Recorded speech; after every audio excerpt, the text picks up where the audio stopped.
रायगड जिल्ह्यातील पीएमश्री जिल्हा परिषद शाळा वहाळ येथे एक प्रेरणादायी प्रसंग पाहायला मिळाला। इयत्ता चौथीत शिकणाऱ्या यशस्वी मिठू घुले हिने थेट मुख्यमंत्री देवेंद्र फडणवीस यांची मुलाखत घेत आपल्या आत्मविश्वासाने सर्वांचं लक्ष वेधून घेतलंय। नवीन शैक्षणिक वर्षाच्या पहिल्याच दिवशी मुख्यमंत्री देवेंद्र फडणवीस यांनी पनवेल तालुक्यातील वहाळ येथील पीएमश्री जिल्हा परिषद शाळेला भेट दिली होती।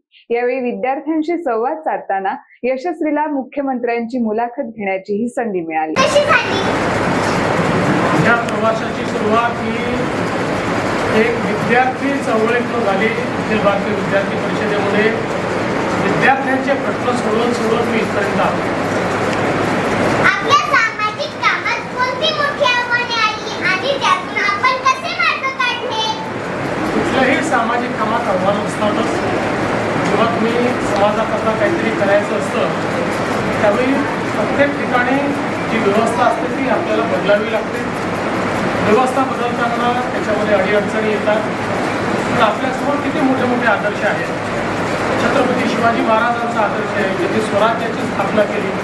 त्यांना स्वराज्याची स्थापना करताना मुघलांशी लढावं लागलं, काही प्रमाणात स्वकीयांशी लढावं लागलं, पण त्यांनी त्या आव्हानाचा सामना करून व्यवस्था उभी केली। आपल्यासमोर भारतरत्न डॉक्टर बाबासाहेब आंबेडकरांचा आदर्श आहे की ज्यांनी व्यवस्थेच्या विरुद्ध इतकी मोठी लढाई उभी केली आणि मानवतेचा हा आपल्याला शिकवला आणि समतेचं राज्य हे संविधानात तयार केलं।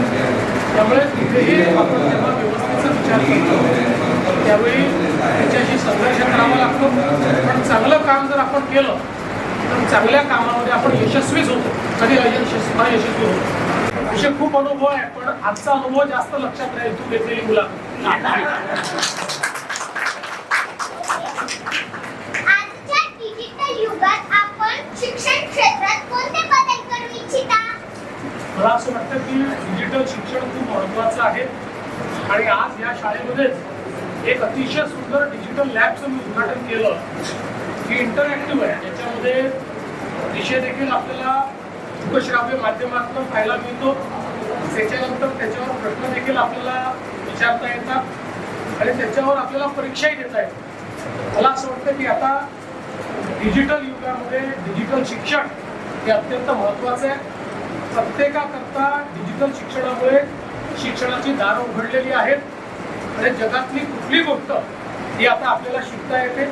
त्यामुळे मला असं वाटतं की आपल्या शाळेतले आता जे डिजिटल लॅब आहे तुमच्यापैकी प्रत्येकाने या डिजिटल लॅबमध्ये जाऊन डिजिटल शिक्षण घ्यायचं।